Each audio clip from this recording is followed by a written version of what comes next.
आश्रमशाळेत विद्यार्थिनीचा संशयास्पद मृत्यू झाल्याने संतप्त झालेल्या समाज बांधवांनी प्रकरणाची सखोल चौकशी करून न्याय देण्याची मागणी मोर्चाद्वारे केली आहे।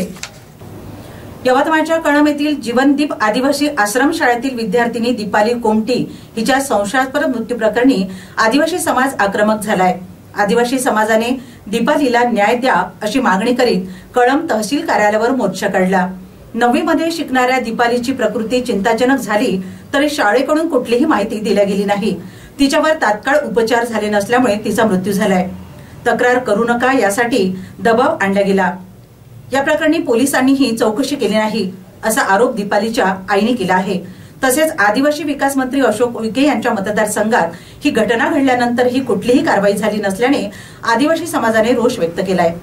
सर्दीले तापच होतं। बरं बोला सांगा सांगा ना काहीतरी पाहिजे ना म्हणजे काय प्रकार काय झाला आणि काय तापच होते तिले एका दिवसातच मरून पडले दवाखान्यात। शाळेतच लई ताप आलता तिले। तुमचं म्हणणं काय?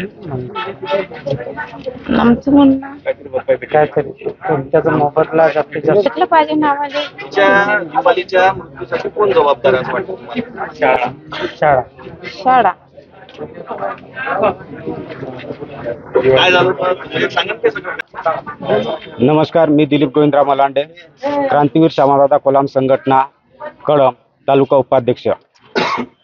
जेव्हा आम्हाला माहिती मिळाली की 11/8/2025 रोजी कुमारी दीपाली कोमटी हिचा शाळेमध्ये जीवनदीप आदिवासी आश्रमशाळा कळंब इथे कुमारी दीपाली कोमटी हिचा मृत्यू झाला म्हणून, तर आम्ही 19 तारखेला संघटनेच्या वतीने निवेदन दिलं होतं पोलीस स्टेशनला।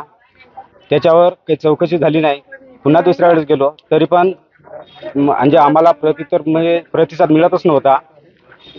मग बाईंचं म्हणणं असं होतं की मला पण सांगितलं नाही, जेव्हा बिमार पडली तर ते दुसऱ्या बाईला सांगितलं आणि त्याच्यानंतर मग आईला सांगितलं। तर हे याच्यामध्ये आम्हाला असं वाटत आहे की आम्हाला संशयास्पद निर्माण झाला आहे आणि तात्काळ त्यांनी दवाखान्यात आणण्याऐवजी शाळेतच गोळ्या वगैरे देत बसले। तिच्यावर वेळेवर इलाज केले नाही।